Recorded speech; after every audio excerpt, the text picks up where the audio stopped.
Yo, what's happening, everyone? It's another episode of Mad Mondays.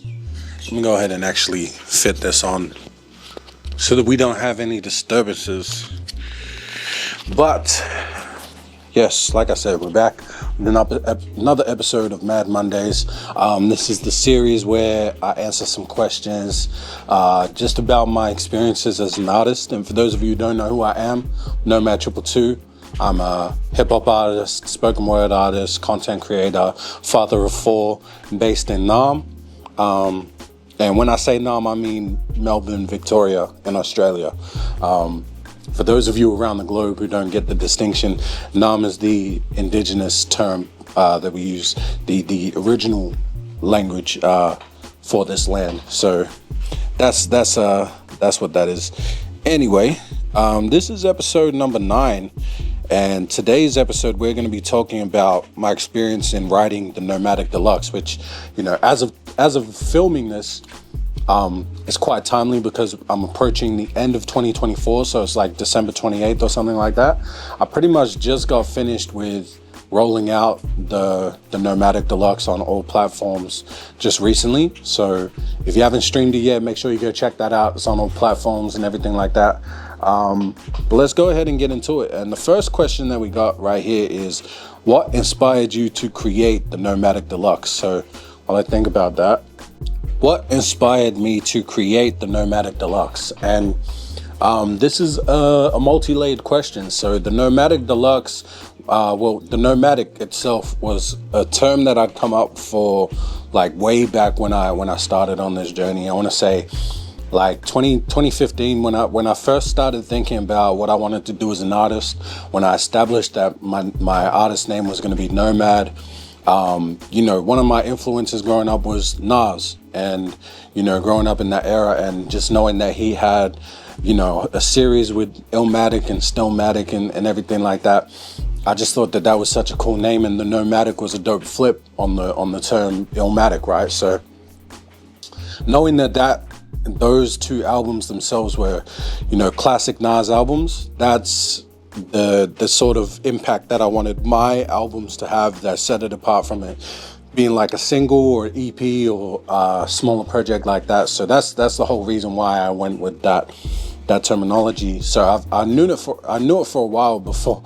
I knew it for a while that that's what I wanted it to be called, just off the bat, before I even had a song that I thought was like album worthy.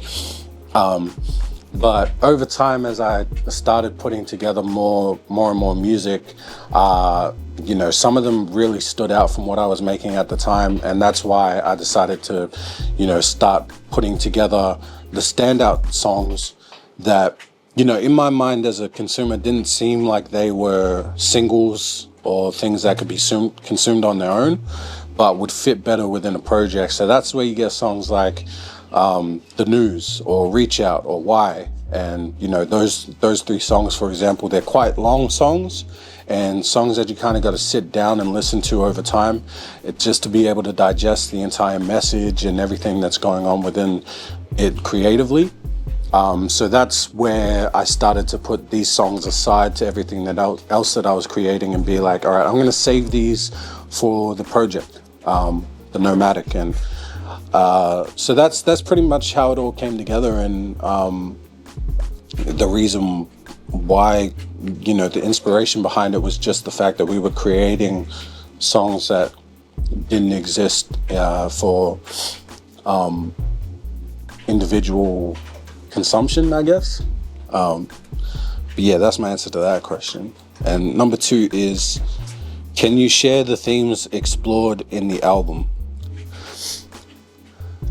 There's quite a lot.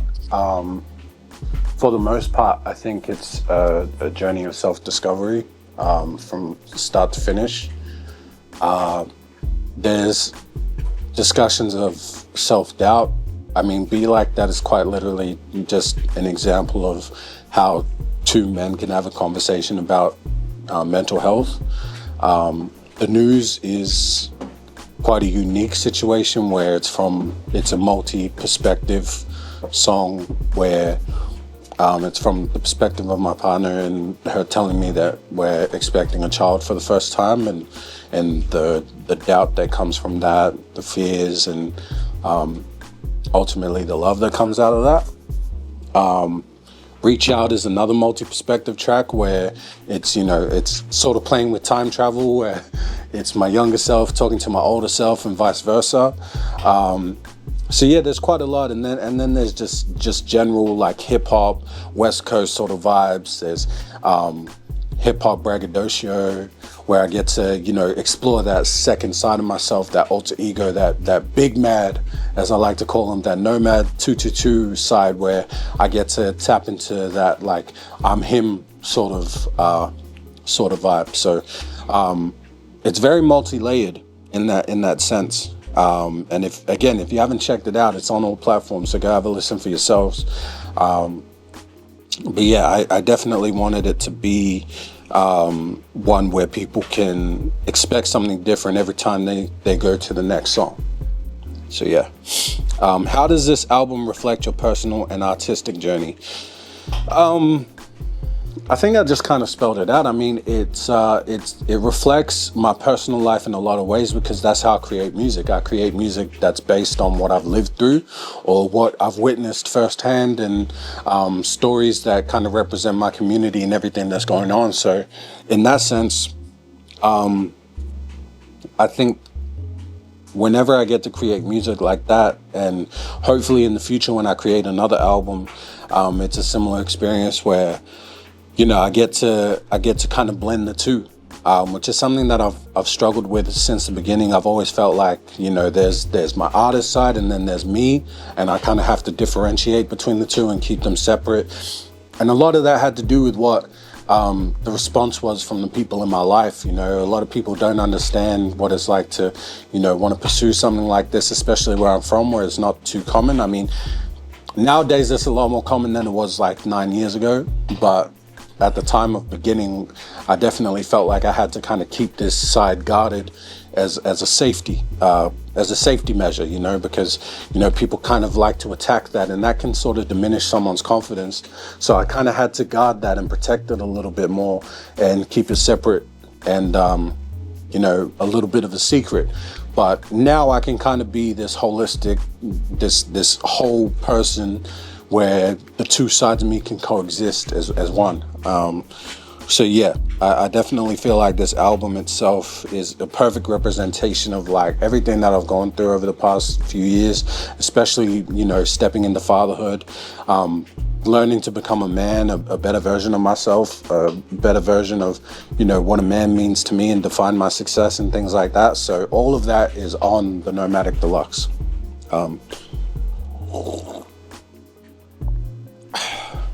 Yeah. Anyway, what was the songwriting process like for this project? So, with my current status in the music industry, where I'm at right now, I'm not doing this full time. Ever since I started like making this album, I haven't been at this full time. So I don't have a typical process of like, being able to lock in the studio for a little while, have a songwriting camp for a week, and then lock in the studio and record for a week and go over beats and samples and things like that. And I don't have that typical creative process. This has been a much longer period of time, and I think at the point of where we finished the album and it had all the masters done, everything mixed, and ready to release on platforms and things like that, the process itself took up to like 2 to 3 years. And a lot of that had to do with the fact that I was still just going through life and still just learning things and experiencing different things and working different jobs. I think I'd had in that 3-year span, I probably had 5 or 6 different jobs,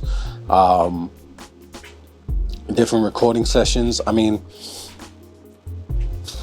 what's a perfect example of this song? The News was a song that I pretty much wrote on my way home from work. It was a really, really distressing day. But on the way home, I had it in my mind that I wanted to write from someone else's perspective, and what better perspective than the person that I spend most of my time with in life. So I try to figure out an interesting angle of how to get into her mind and figure that out. And I thought, what better time than, that day where I was so locked in onto how she was feeling emotionally. And this isn't to gas myself up or anything like that, but I just remember specifically that day, her being so nervous to talk to me about something, and me just like fixating on, what is going on in her head right now, and just kind of like picking apart, like, what's an example? Detective films like, or TV shows like The Mentalist, where he can just kind of read someone's body language and then tell their whole life story from it. Like, that's kind of what it felt like in that moment. And so I just kind of took myself back to that day and time and just try to write like what that situation was about. And fortunately, that's what came out of it. Trying to think again. On the song Be Like That, I talk about some really tough stuff and some really difficult times and moments in my life. And, I wrote that when on the way home from work once again, and I really wanted to jump off this bridge. I remember distinctively pulling over and, hopping out. And it's a bridge that overlooks our freeway.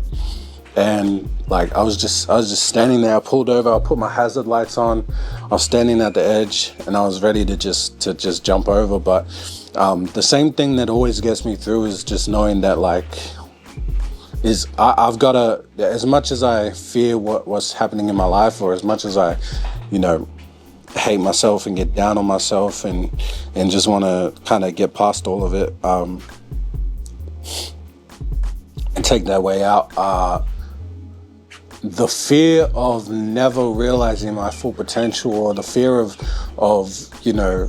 what could potentially happen, what could possibly happen, and never seeing that through, never seeing that fully realized, is much stronger than my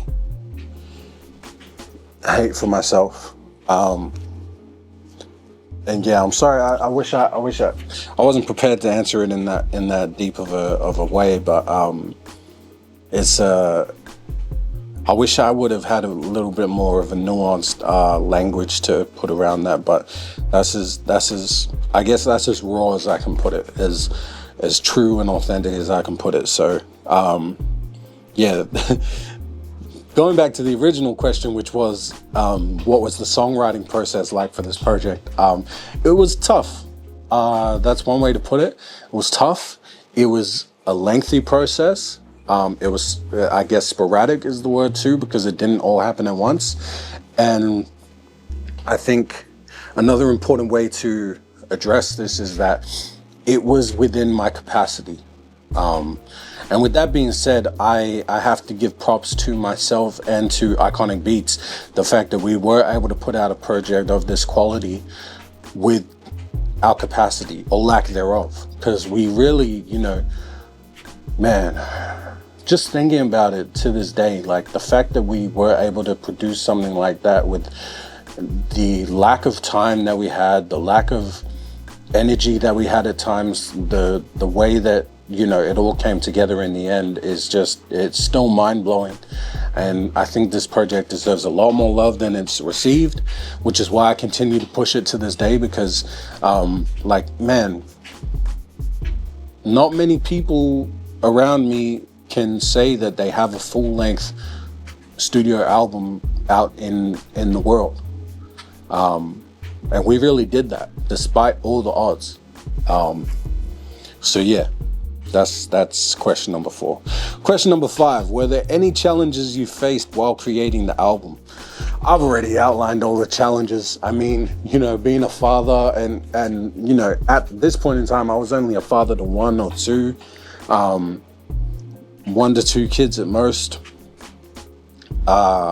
And yeah, it was definitely challenging just trying to balance the time. I mean, there was times I know that I spent at the studio, I stayed overnight, came back in the morning, still had to help my partner with the kids.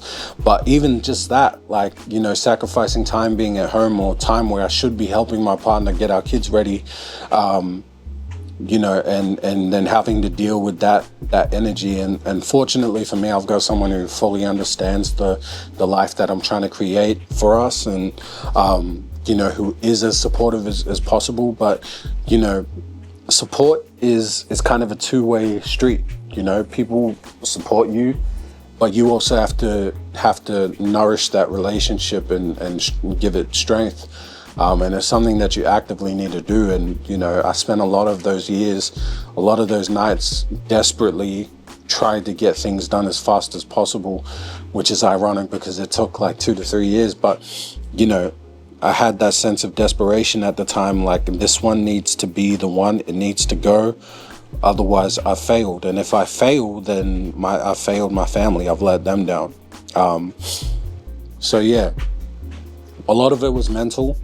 The physical toll as well, like, you know, just constantly being out of a routine, not really having one, and trying to do things sporadically, spontaneously.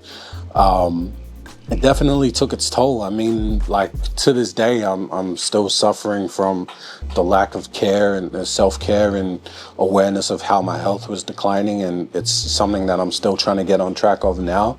I wish that I could have told myself from the beginning that I need to put more of an emphasis on balance, and there's certain things that I don't need to sacrifice. As much as it feels like when you're young that you need to sacrifice everything right now so that you can have a greater future, it's really not that deep.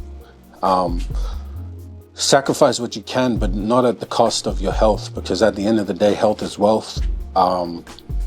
And if you let yourself fall to the wayside for the sake of creating a project, what good is that if by the time the project comes out, you can't, you know, you can barely step on stage and things like that and perform and everything. And that's what I'm dealing with now. Like every 2 months I'll have like a throat or a mouth infection or something like that, just because my immune system is so shit.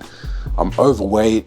I'm out of breath all the time. I've lost flexibility. I've got chronic pains in my spine and sciatica and everything like that. Just a whole bunch of different things that could have been prevented earlier, and now it's taking me a longer time to get back on track.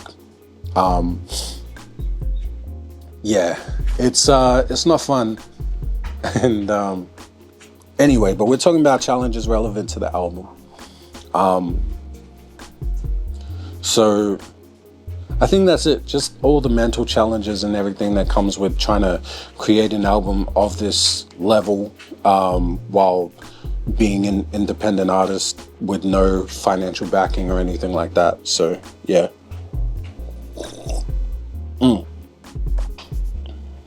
Number 6, how do you hope listeners will connect with the music on this album? Well, like I said, there's a lot of variety on this album. I hope that I hope that people will go through it, like thoroughly go through track by track and just listen to what I have to offer. And I truly believe that there's something for everyone on this album. You know, maybe not everyone will understand the news, but for those who do, it will connect and it will hit hard. And maybe not everyone will understand Be Like That, but for those who do, it will connect and it will hit hard. And maybe you don't like Be Like That, but you do connect with For You because it's a bop. Maybe you don't like For You or any of the mushy, sentimental, feeling, emotional songs, but you know, maybe you'll mess with something like Testing or Takeoff, which are two completely different, hyped up versions of me. And I hope that reflects through the words and through the sonics that, you know, we really try to put out every aspect of what makes Nomad222 Nomad222. So that's what I hope the listener gets out of the playback of this album. Yeah. What does the title, the Nomadic Deluxe, signify for you? Well, yeah, I guess in total, let's talk about the deluxe part.